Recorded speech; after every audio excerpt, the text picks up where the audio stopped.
मैं काजल, आप प्लीज़ मेरी हेल्प करिए, मुझे आपकी हेल्प की ज़रूरत है अंकल। आप प्लीज़ प्लीज़ अंकल मेरी हेल्प करिए, मैं मुसीबत में हूँ।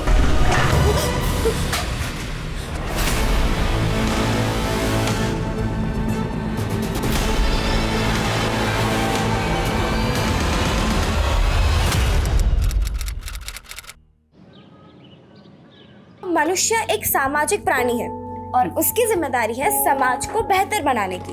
लेकिन आज के मनुष्य ने अपने स्वार्थ और लालच को समाज की दुर्गति है। आजकल के बच्चों को ना इंग्लिश स्कूल में पढ़ाने का एक ही नुकसान है, हिंदी में बहुत ही कच्चे होते हैं। और बेटा तुम तो पत्रकार की बेटी हो, फिर भी तुम्हारी हिंदी इतनी खराब। माँ, मैं ना आपके और पापा की तरह कोई जर्नलिस्ट नहीं हूँ, और वैसे भी मुझे ना इंग्लिश रिपोर्टर बनना है। अच्छा, देखना क्या टॉप की रिपोर्टर बनूंगी मैं, प्राइम टाइम पे मेरा शो आएगा। हाँ हाँ बन जाना टॉप की रिपोर्टर, लेकिन तेरी हिंदी भी मैं सुधार के रहूंगी। सुधार लेना सुधार लेना। पहले आप ये बताइए कि हमारे पूज्य पिताश्री कब आ रहे हैं? बस बस आ रहे हैं वो। ठीक।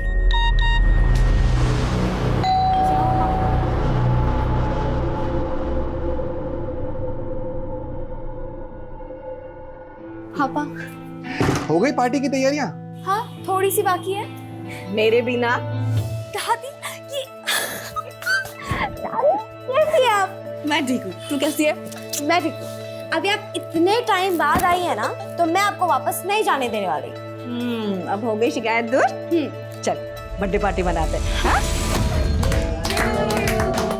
Happy birthday to you. Happy birthday dear Kajal.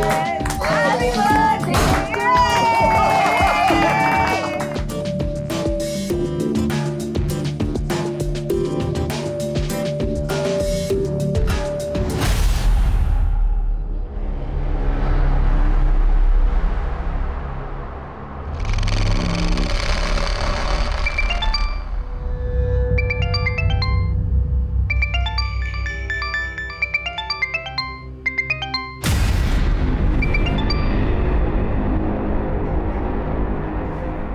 क्या हुआ गीतिका? किसका कॉल था गीतिका? किसी का नहीं, ये टेलीकॉलर्स भी ना कॉल कर करके परेशान करते रहते हैं बस।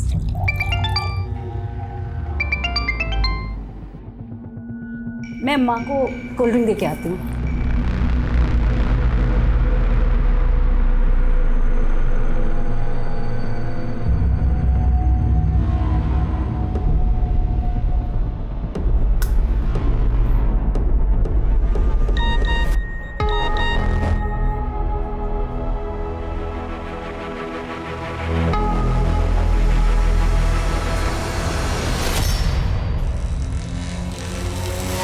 अच्छा, तो ये बात, ये छुपा रही हो तुम मुझसे?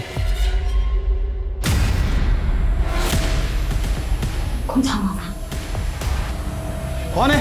कौन है वहां?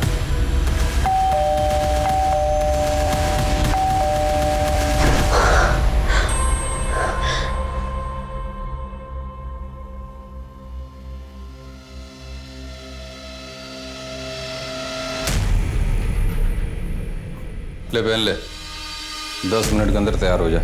और हाँ, हाथ मुंह धो धा के अपने आप को ठीक कर ले।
निकाल।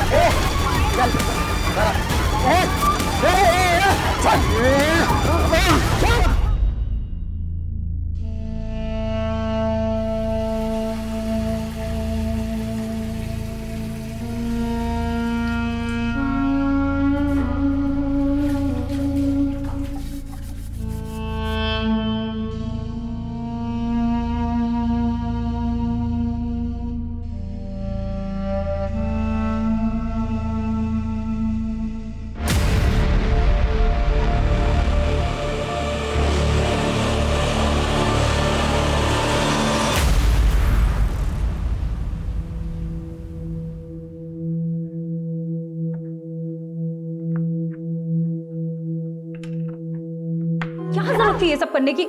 कितना खून निकल रहा है। माँ चल उधर चल, कुछ मेरे साथ। नहीं हुआ माँ, तू चुप रह। ऐसा ही कटे, कुछ नहीं हुआ। ये छोटा सा कट है, हाँ ज्यादा लग जाती तो।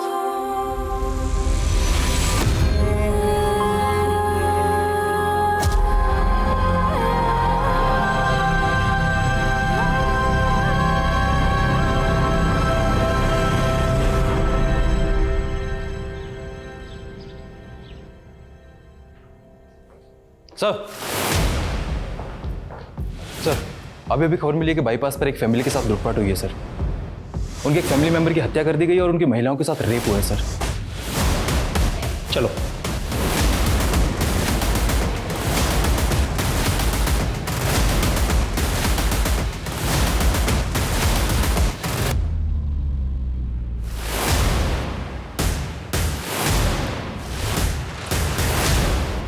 सर कल एक फ़ोन आया था जिसके बारे में, वारदात के बारे में इन्फॉर्म थी सर। सुनीता, इन लेडीज़ को हॉस्पिटल लेके जाओ, इनका मेडिकल चेकअप कराओ। जी सर।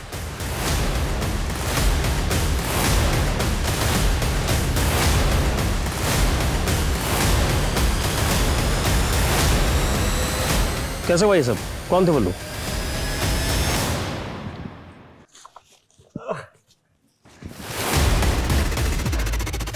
हम नहीं जानते वो लोग कौन थे, लेकिन इसके जिम्मेदार सिर्फ आप लोग हैं। सुन रहे हैं ना?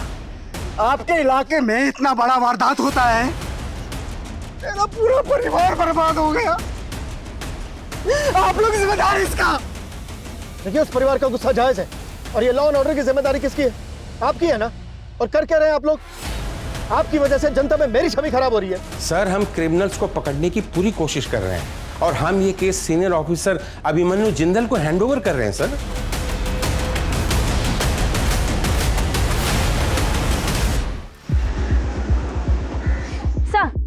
सर देखिए, मैं आप सभी लोगों को इस बात का भरोसा दिलाना चाहता हूं कि अब इस केस में कोई कोताही नहीं बरती जाएगी। हम उन सभी क्रिमिनल्स का पता लगाने की कोशिश कर रहे हैं जिन्होंने इस वारदात को अंजाम दिया।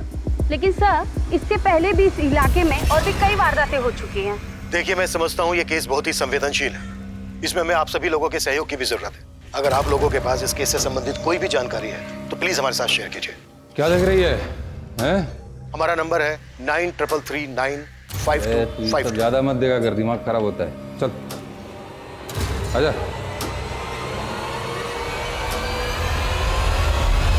सर, जिस तरह की ये वारदात है, पिछले कुछ दिनों में ऐसी कई वारदातें हुई हैं।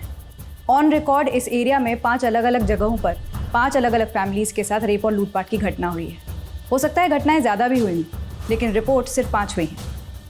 ये भी तो हो सकता है कि शीघ्र दूसरी जगहों पर भी फैला हो, लेकिन प्रेजेंट में हम इस केस को फॉलो करेंगे। जी सर।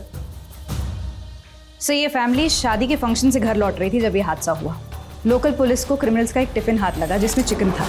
सर, एक टिफिन बॉक्स मिला है सर। लोगों ने वहाँ पर खाना खाया, लेकिन चिकन को छुआ तक नहीं। चिकन ना खाने के पीछे कोई तो कारण होगा। अच्छा, इस टिफिन पे एक नाम खुदा है, नाथू सिंह। जी सर, ये नाम वाला एंगल और क्रिमिनल्स के चिकन ना खाने वाले एंगल को पुरानी इन्वेस्टिगेटिव टीम ने काफ़ी इन्वेस्टिगेट किया, लेकिन कोई इन्फॉर्मेशन हाथ नहीं लगी उनके। उनकी इन्वेस्टिगेशन जहाँ खत्म हुई है, हम वहाँ से शुरू करेंगे। एक काम करते हैं, सबसे पहले क्राइम सीन विजिट करते हैं। सर,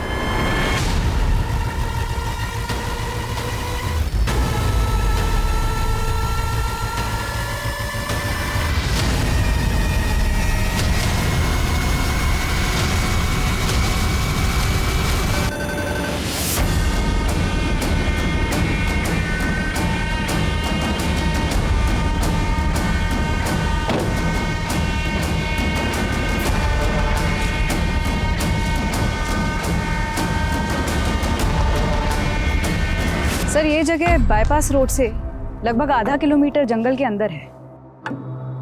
ये जो 5वीं वारदात हुई वो इसी लोकेशन पर हुई। इस 5वीं वारदात से पहले जो 4 वारदातें हुई थी वो यहाँ से करीब 8 से 10 किलोमीटर की दूरी पर हुई थी और ये 5 वारदातें इसी बाईपास रोड के आसपास हुई हैं। इस रेडियस में कोई रिहाइश भी नहीं है। राइट सर, रात को इलाका और भी सुनसान हो जाता होगा, जिसका फायदा क्रिमिनल्स ने उठाया।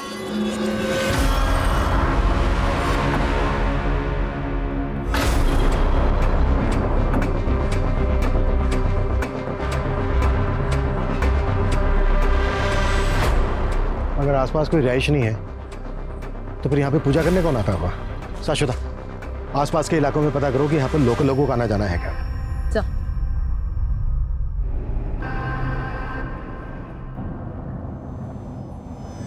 गाड़ी रोको, गाड़ी रोको, वापस लो, रिवर्स लो।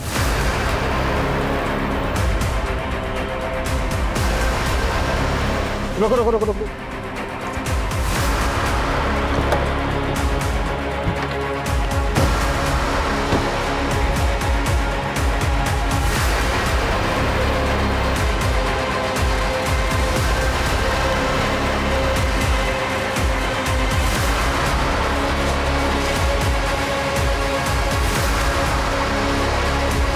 अगर इस कच्चे रास्ते से क्राइम सीन पर जाएं तो क्राइम सीन होगा यहां से लगभग 200 से 300 मीटर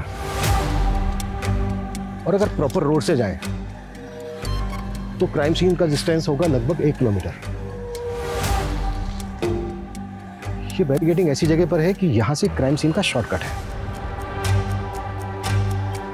शाश्वता, पता करो कि ये बैरिकेडिंग वारदात होने के पहले से यहां पर लगाई जाती थी या वारदात होने के बाद से लगाई जाने लगी, और ये भी पता करो कि यहां पर किन पुलिस वालों की ड्यूटी होती है। Sir,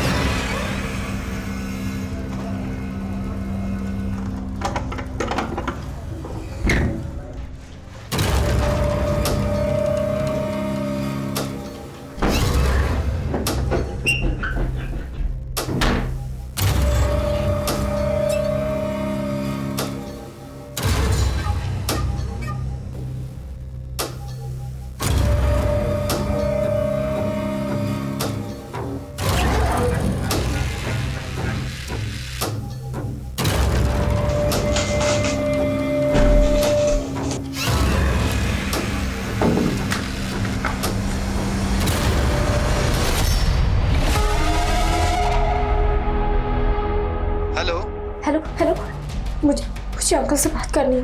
uncle? कौन अंकल? देखिए आप प्लीज अंकल को फोन दीजिए मुझे। Hello hello hello. सर, वारदात के पहले या बाद में किसी भी पुलिस चौकी ने उस जगह बैरिकेड्स नहीं लगाए थे। वो बैरिकेड्स वहां किसने पहुंचाए इसकी कोई इन्फॉर्मेशन नहीं मिल रही है। कहीं ऐसा तो नहीं है कि वो बैरिकेड क्रिमिनल्स के द्वारा इस्तेमाल किए गए हो? उसी बैरिकेडिंग से टारगेट सेट करके आगे इंफॉर्मेशन पास करती जाती हो। एक काम करो, विक्टिम्स की फैमिलीज को बुलाओ। सर, उस रात हम शादी से वापस लौट रहे थे और अचानक गुंडों ने हम पे हमला कर दिया। निकाल सबको निकाल। अच्छा, जहां पर ये वारदात हुई उससे पहले तुम्हें कोई पुलिस बैरिकेडिंग मिली थी? सर, आधा 1 किलोमीटर पहले एक नाकाबंदी पे हमारी गाड़ी रुकवाई गई थी।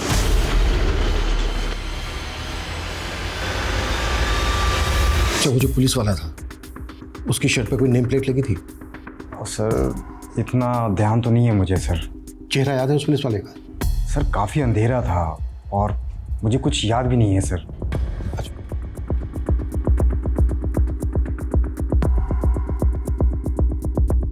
सर, क्राइम सीन के आसपास के रिहायशी इलाकों में हमने उस पत्थर के बारे में इंफॉर्मेशन निकाली जिस पर सिंदूर लगा हुआ मिला था, लेकिन वहाँ के लोग ऐसी कोई पूजा करते हों इसकी इंफॉर्मेशन नहीं निकली। अगर लोकल लोग वहाँ पर पूजा नहीं करते तो क्या क्रिमिनल्स ने वहाँ पर पूजा की होगी? सर, हो सकता है कि ये किसी ट्राइबल कम्युनिटी का काम। ऐसे समुदाय होते हैं जो धार्मिक भी होते हैं और ऐसी वारदातें भी करते हैं। आखिरी वारदात जिस दिन हुई उस दिन मंगलवार था और क्राइम सीन से हमें चिकन से भरा हुआ टिफिन मिला। अक्सर लोग मंगलवार को नॉनवेज नहीं खाते। हो सकता है किसी खास समुदाय के हों। ऐसे समुदाय के बारे में पता करो और इस वारदात से पहले जो 4 वारदातें हुई हैं उनकी फैमिलीज को बुलाओ।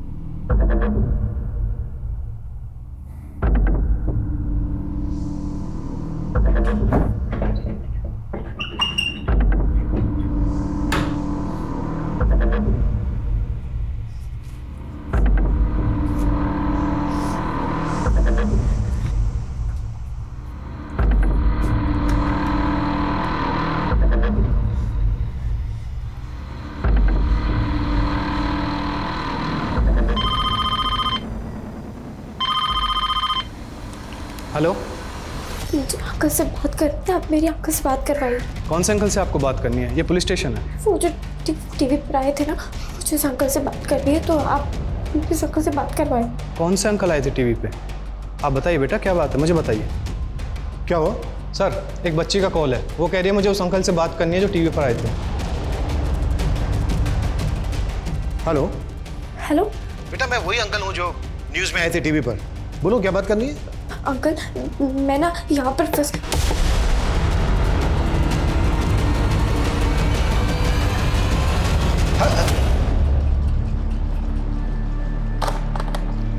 इस बच्चे का दोबारा से फोन आए तो बताना मुझे। सर,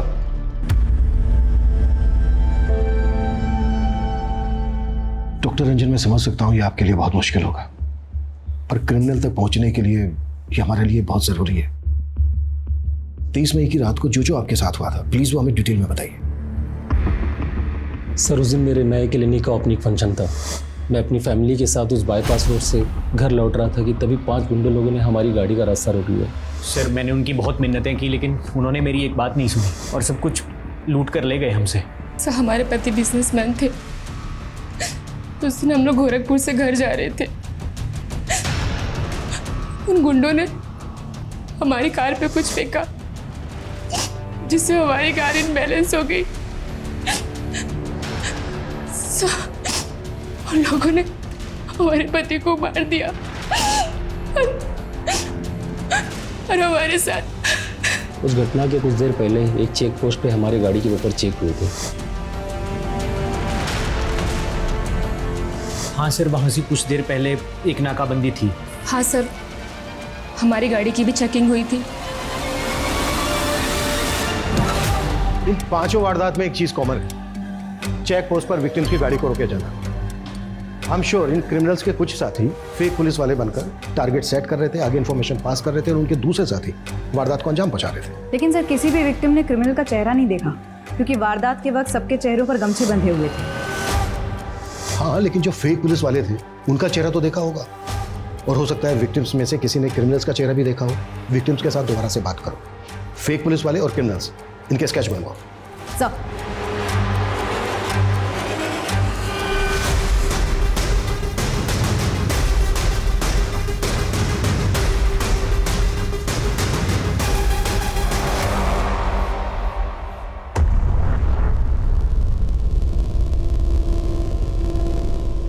सर, उस बच्चे का दोबारा कॉल आया है।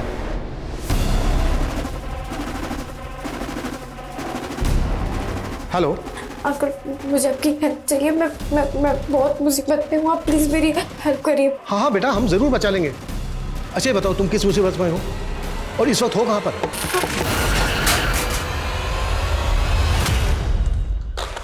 जिस नंबर से कॉल आया, पता करो किसका कॉल है, किसके नाम पर रजिस्टर्ड है। इस नंबर को ट्रेस करने की कोशिश करो। सर,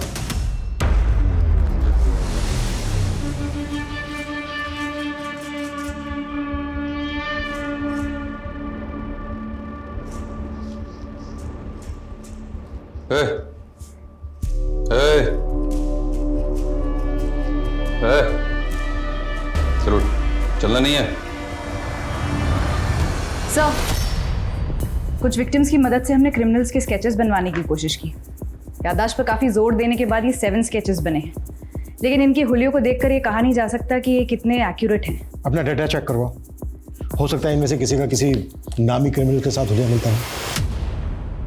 अब तक जो ये 5 वारदातें हुई हैं, उनमें से पहली वारदात हुई 30 मई को, दूसरी हुई 5 जून को, तीसरी हुई 11 जून को, चौथी हुई 17 जून को, और ये आखिरी हुई 23 जून मंगलवार के दिन। 30 मई को जो हुई थी उस दिन सैटरडे था, 5 जून को जो हुई उस दिन फ्राइडे था, 11 जून को जो हुई उस दिन थर्सडे था, 17 जून को जो हुई उस दिन वेडनेसडे था, 23 जून को जो हुई उस दिन ट्यूसडे था, यानी कि मंगलवार। गौर करने वाली बात यह है कि एक वारदात से दूसरी वारदात के बीच 6 दिन का गैप है, 6 डेज। लेकिन जो ये आखिरी वारदात हुई थी 23 जून को मंगलवार के दिन, तब से लेके अब तक 10 दिन हो गए, कोई वारदात नहीं हुई है। 10 डेज। सर, हो सकता है इस केस में हमारे इन्वॉल्वमेंट के बाद वो लोग शांत बैठ गए, लेकिन हम शांत नहीं बैठने वाले हैं जब तक कि हमें कोई लीड ना मिल जाए। ये जो आखिरी वारदात हुई थी 23 जून मंगलवार के दिन, इसके क्राइम सीन से हमें मिला था चिकन से भरा हुआ टिफिन, बैरिकेड और पत्थर पर पूजा करने के निशान। तो इस वारदात से पहले की जो ये 4 वारदात हुई हैं, हो सकता है इनके क्राइम सीन पर भी ऐसा कुछ मिले जो अब तक इन्वेस्टिगेटिव टीम को नजर नहीं आया है। हमें ये चारों क्राइम सीन रिविजिट करने हैं। क्लियर?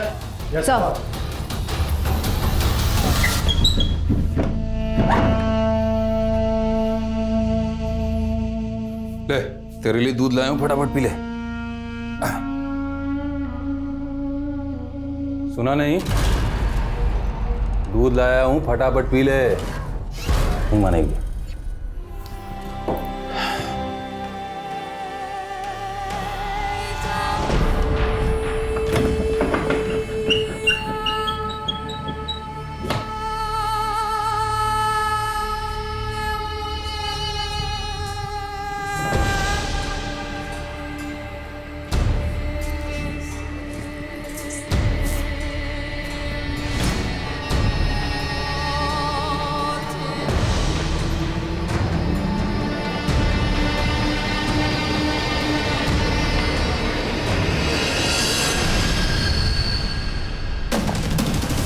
सर, उस बच्ची का दोबारा कॉल आया है, लेकिन उसकी आवाज नहीं आ रही।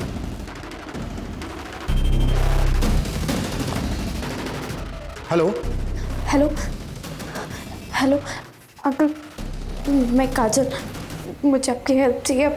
बेटा मुझे आपकी आवाज नहीं आ रही है। Hello uncle, hello. अगर आपको मेरी आवाज आ रही है तो मैं ये फोन काट के अपने मोबाइल फोन से आपको वीडियो कॉल करता हूँ। अंकल अंकल, मैं काजल। हेलो बेटा, हेलो। मुझे आपकी हेल्प की जरूरत है अंकल, आप प्लीज प्लीज अंकल मेरी हेल्प करिए, मैं मुसीबत में हूँ।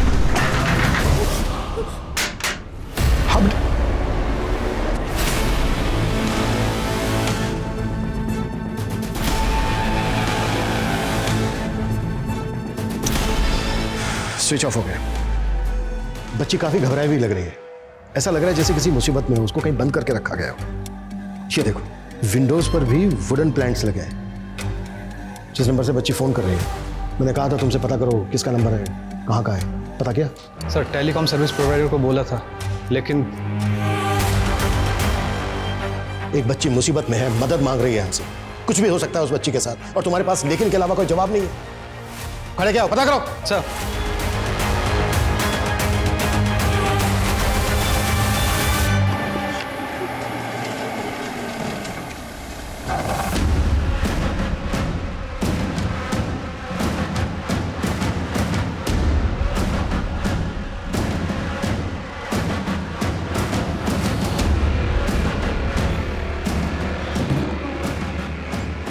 सर, जिस नंबर से वो बच्ची कॉल कर रही थी वह किसी जयदेव वर्मा के नाम से नील कटरा के एड्रेस पर रजिस्टर्ड है, और वो नंबर काफ़ी टाइम से भी बंद आ रहा है।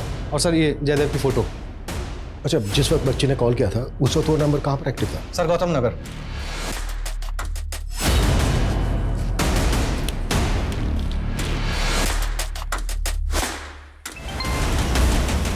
सर, मैं आपको ही फ़ोन करने वाली थी। 17 जून को जो चौथी वारदात हुई थी, वहाँ एक खून से सनी हुई शर्ट मिली है। हाई पॉसिबिलिटी है कि एक क्रिमिनल की शर्ट हो और क्राइम के बाद चेंज की गई हो। साक्षात अपनी टीम को बोलो कि पूछताछ जारी रखे। मैंने अभी तुम्हें एक जयदेव वर्मा नाम के आदमी का एड्रेस भेजा है। वो बच्ची हमें जिस नंबर से फ़ोन कर रही थी, वो नंबर इस जयदेव वर्मा के नाम पर रजिस्टर्ड है। चेक करो इसे।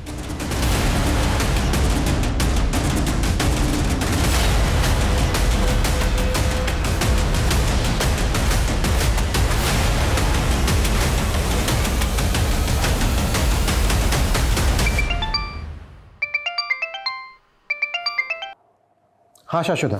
सर, जिस जयदेव वर्मा का आपने एड्रेस भेजा था, वहाँ कोई जयदेव रहता ही नहीं है। आई थिंक वो नंबर फेक आईडी पर लिया गया है। उस नंबर के कॉल रिकॉर्ड्स में हमें 2 नंबर और भी मिले, वो दोनों भी फेक आईडी पर लिए गए। वो बच्ची जरूर गलत लोगों के चंगुल में फंसी है। उस बच्ची ने जिस नंबर से हमें फ़ोन किया था, वो नंबर उस वक्त गौतम नगर में एक्टिव था। गौतम नगर बहुत बड़ी कॉलोनी है। एक काम करो, एक टीम बनाओ, उस टीम को बच्ची का फोटो दो। स्क्रीनशॉट लिया था मैंने, हो सकता है उस एरिया में बच्ची का फोटो देख के उसे कोई आइडेंटिफाई कर ले।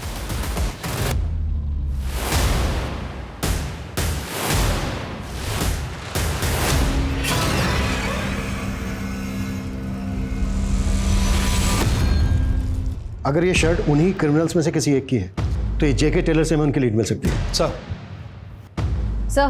शांतिनगर पुलिस थाने से उस बच्ची के बारे में पता चल गया जो लगातार हमें फ़ोन करती रहती है। सर, लगभग 1 साल पहले इस बच्ची के माँ बाप की मौत एक कार एक्सीडेंट में हो गई थी, तभी से ये बच्ची मिसिंग है। वो बच्ची 1 साल से मिसिंग है। उसकी फैमिली में और कौन कौन है? सर इसकी दादी है और चाचा है।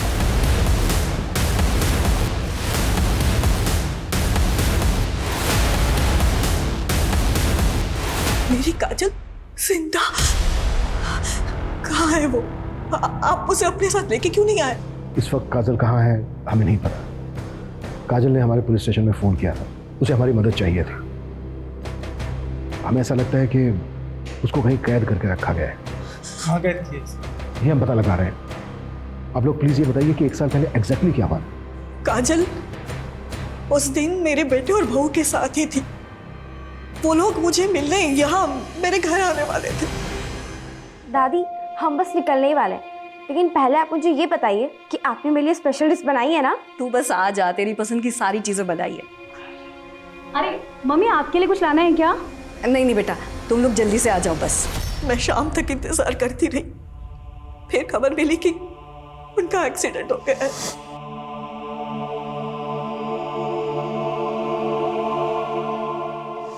पुलिस ने कहा कि मेरे बेटे और बहू का एक्सीडेंट हुआ था, पर काजल वहां थी ही नहीं। उसने ऐसा कैसे हो सकता है कि काजल भैया और भाभी के साथ नहीं होगी? इसलिए मम्मी को उन पे शक हुआ। मुझे तो ये भी लगा था कि मेरे बेटे और बहू का एक्सीडेंट नहीं बल्कि हत्या हुई थी। पोस्टमार्टम रिपोर्ट में तो ऐसा कुछ नहीं। सब कुछ झूठ लिखा था साहब। मैंने अपनी आंखों से मेरे बेटे और बहू की लाशें देखी थी। वो एक्सीडेंट नहीं था। मेरी बहू के पैर पे खून के निशान थे, जबकि वहां कोई चोट लगी नहीं थी। हमने कितना कहा लेकिन किसी ने हमारी नहीं सुनी। उस वक्त किसी पर शक था आपको? नहीं सर, हमें ऐसा कोई अंदाजा नहीं है सर। लेकिन हाँ, हमें ये जरूर लगा था कि भैया और भाभी जर्नलिस्ट थे और शायद इसी वजह से उन्हें टारगेट किया जा रहा था सर।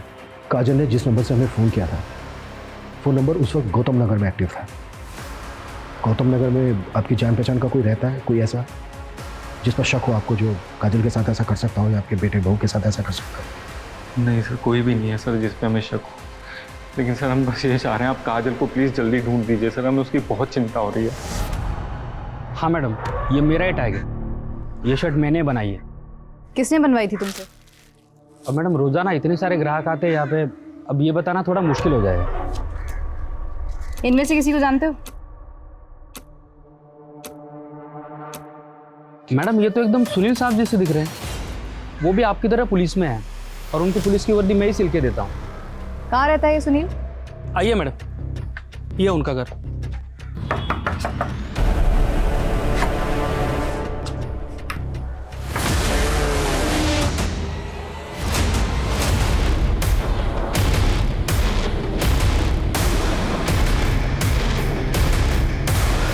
सर मैंने सुनील के रिकॉर्ड्स अच्छे से चेक किए, कहीं भी इन्फॉर्मेशन नहीं मिली कि वो पुलिस वाला है। जबकि अमोल ने सुनील का फोटो आइडेंटिफाई करते हुए कहा है कि ये वही पुलिस वाला है जिसने वारदात वाले दिन बैरिकेडिंग पर उसकी गाड़ी रोकी थी। मतलब अब ये साफ है कि सुनील उन क्रिमिनल्स में से एक है जो फेक पुलिस वाले बनकर टारगेट सेट करते थे और उनके बाकी के साथी वारदात को अंजाम देते थे। सर टेलर ने जो सुनील का नंबर दिया था वो किसी फेक आईडी पर रजिस्टर्ड है, और सर सुनील का वो नंबर उन 2 नंबरों में से एक है जिससे काजल हमें कॉल करती थी। मतलब इस सुनील का काजल के अब्डक्शन से भी कनेक्शन है? सर कहीं ऐसा तो नहीं कि काजल के पेरेंट्स इसी गैंग का शिकार हुए हों और फिर इसी गैंग ने काजल को अबडक्ट कर लिया? काजल की दादी और चाचा का भी यही कहना है कि उनका मर्डर हुआ था। काजल की दादी और चाचा को बुलाओ, हो सकता है ये लोग इन क्रिमिनल्स को पहचानते हो। इनमें से तो हम किसी को नहीं जानते, पर ये आदमी का चेहरा कुछ दिखा दिखा लग रहा है। कहाँ देखा था आपने इसको?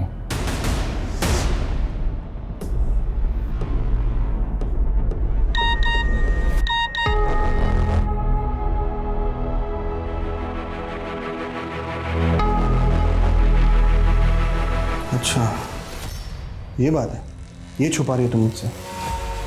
तुम्हें धमकी भरे मैसेजेस आ रहे हो, तुमने मुझे बताया था क्यों? हमारे प्रोफेशन में तो ये आम बात है ना, ऐसे कॉल और धमकी आना। लेकिन तुम्हें मुझे तो बताना चाहिए ना एटलीस्ट। रघु मुझे धमकी भरे मैसेज कर रहा है। खुद हाँ। कौन है वहाँ?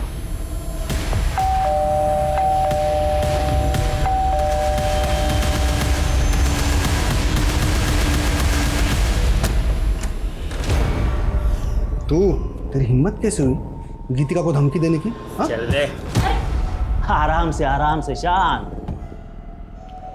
मुझे तो लगा यार तुम अकेले ही बेवकूफ आदमी हो, तुम्हारी पत्नी तो समझदार होगी, पर नहीं, तुम दोनों के ऊपर ईमानदारी और अच्छाई की चर्बी चढ़ी हुई है। अब पते की बात सुन लो, केस जो है ना वापस ले, नहीं तो सबको मार देंगे। किस वजह से ये आदमी आपके बेटे और बहू को धमकी दे रहा था? वो हमने हमारे बेटे और बहू को बाद में पूछा भी था, पर उन्होंने हमें कुछ नहीं बताया। एक तरफ हाईवे पर लूट और रेप के केस और दूसरी तरफ उन क्रिमिनल्स में से एक क्रिमिनल काजल की फैमिली के पर्सनल स्पेस तक पहुंच गया। से हाईवे रॉबरीज के 5 केसेस काजल के केस से बिल्कुल अलग लग रहे हैं। काजल के पेरेंट्स की संदिग्ध हालत में मौत और उसको कैप्टिव रखना, इसके पीछे कोई बड़ा मकसद लग रहा है सर। अब तक हम मानकर चल रहे हैं कि काजल को गौतम नगर में कहीं कैप्टिव करके रखा गया होगा। एक काम करो, गौतम नगर में क्रिमिनल्स के बारे में पूछताछ करवाओ, शायद वहां पर किसी ने किसी को देखा हो। Sir Jain sir. हाँ सर, ये बच्ची को मैंने कई बार देखा हूँ। ये लड़का मेरे ऑटो में कई बार इसको लेके जाता था। ये दोनों लड़के और बच्ची अब कहाँ मिलेंगे? और तुम इनको कहाँ से पिक करते थे अपने ऑटो में?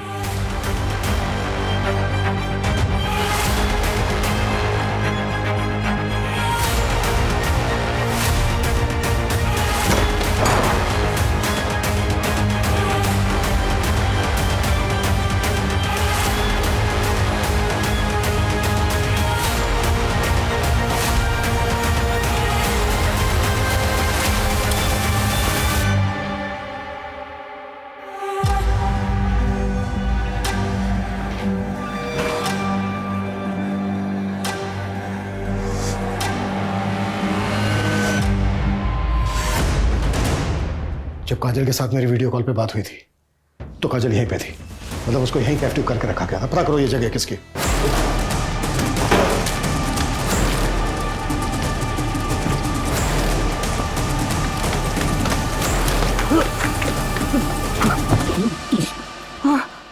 काजल कहाँ है? मुझे नहीं मालूम, उसको दिलीप लेके गया था। कौन दिलीप और कहाँ ले गया था? वो सब मुझे नहीं मालूम। 1 साल पहले काजल का किडनैप तुम लोगों ने किया था ना?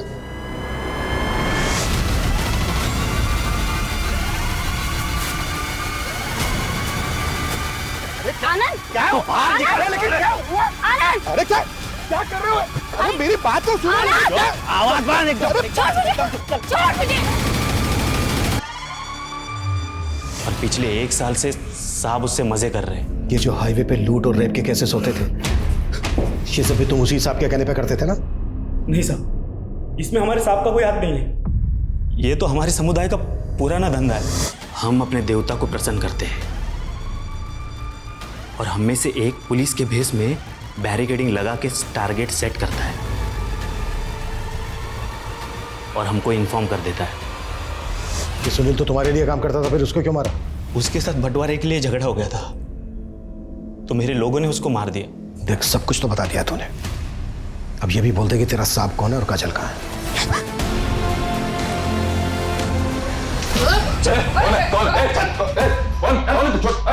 मैंने छोड़।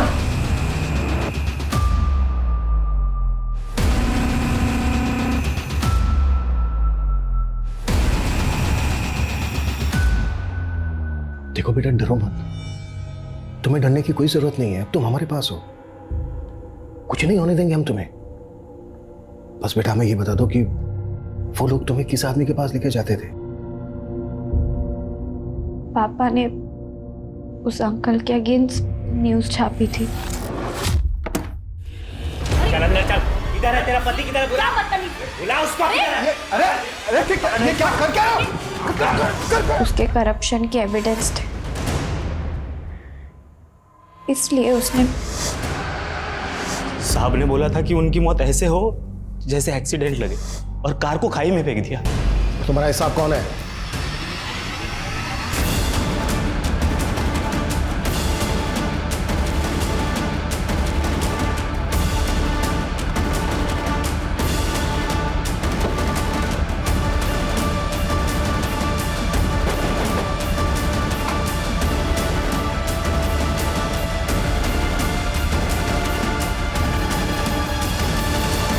तुम्हें पता भी है किस पे हाथ डालो तुम?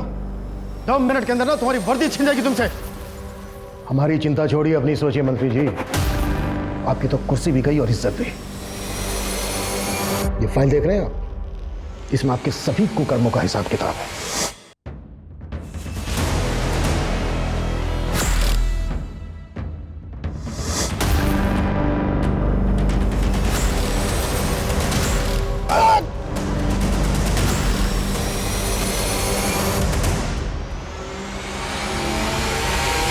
और आपके कुछ वीडियो भी हैं हमारे पास जो इस बात का सबूत है कि आप लड़कियों को बंदी बना के रखते थे और समय समय पर उनका रेप भी करते थे। चले ससुराल। काजल के माता पिता द्वारा जुटाए गए सबूतों और काजल के बयान के आधार पर पुलिस ने पशुपति के खिलाफ चार्जशीट फाइल की। वहीं रघु और दिलीप के बाद पुलिस ने निम्बट समुदाय के बाकी क्रिमिनल्स को गिरफ्तार कर लिया जो कि एक लंबे समय से हाईवे रॉबरीज में इन्वॉल्व थे। 1 साल के लंबे इंतजार के बाद आखिरकार काजल अपनों के बीच पहुंच गई, लेकिन अपनी आंखों के सामने अपने माता पिता की हत्या देखने के बाद वो पशुपति और बाकी के अपराधियों के बीच रोजाना शोषित हो रही थी। पर फिर भी उसने हिम्मत से काम लिया और अपनी आवाज पुलिस तक पहुंचाने की कोशिश की।